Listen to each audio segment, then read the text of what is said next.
வணக்கம் மக்களே, உங்களோட மருந்தை வீட்டில் எங்கே வைக்கிறதுன்னு தெரிலையா?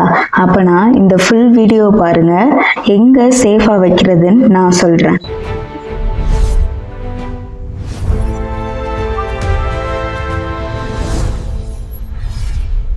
மறக்காமல் ஹெல்த் சோஷியல் வியூவை ஃபாலோ பண்ணிக்கோங்க. முதல் விஷயம், நீங்கள் எப்படி மருந்தை வாங்கிட்டு வரீங்களோ அதே பேக்கெட்டோடு தான் நீங்கள் வச்சுருக்கணும்.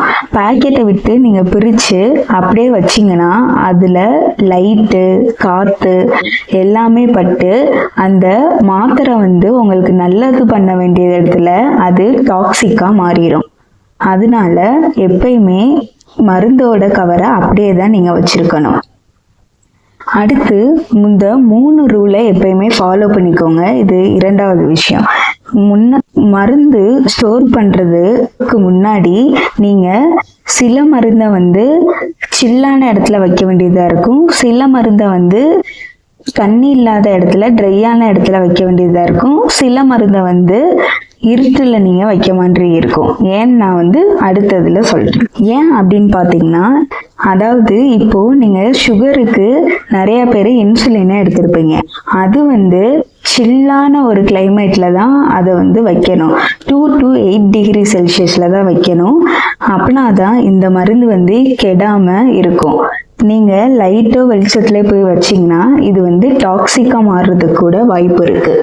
அடுத்து சிரப்பை நீங்கள் என்ன பண்ணுவீங்கன்னா, அதில் லைட்டு படாமல் தான் நீங்கள் வைக்கணும். அதில் லைட்டு பட்டுச்சுன்னா அதோட எஃபெக்டிவ்னஸை அழிச்சிரும். அதுவும் போல் நீங்கள் டைட்டாக மூடி தான் சிரப்பை வைக்கணும்.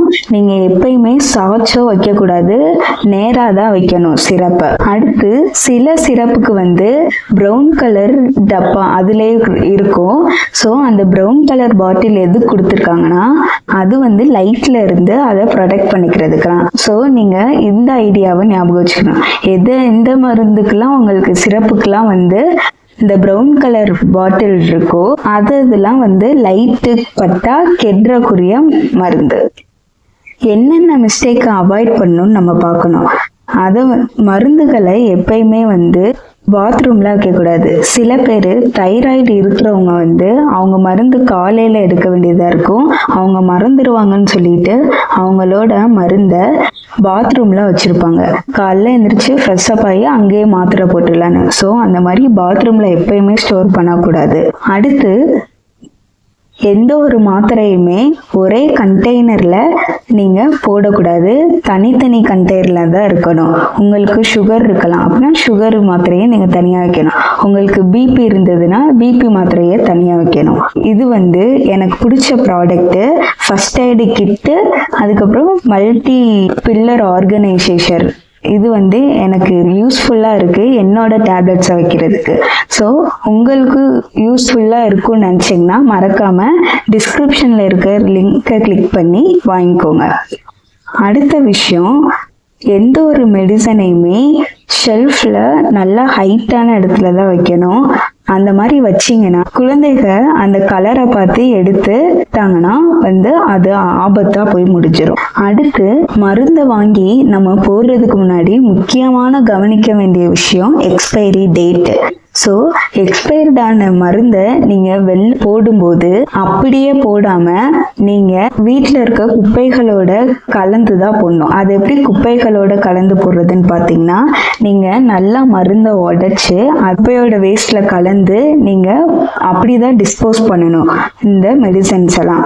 ஸோ லாஸ்ட்டு நீங்கள் ஃபைனலாக இந்த வீடியோவிலேருந்து என்ன தெரிஞ்சுக்கிட்டிங்கன்னா, ஃபஸ்ட்டு கூலான இடத்துல, ட்ரையான இடத்துல, டார்க்கான இடத்துல சைல்டு சேஃபாக மருந்தை ஸ்டோர் பண்ணுறதை பற்றி பார்த்துட்டோம். இந்த மாதிரி உங்களுக்கு கண்டென்ட் பிடிச்சிருந்ததுன்னா லைக், ஃபாலோ அண்டு சப்ஸ்கிரைப் பண்ணிக்கோங்க. நிறையா கண்டென்ட்டு உங்களுக்காண்டி நான் போடுறேன்.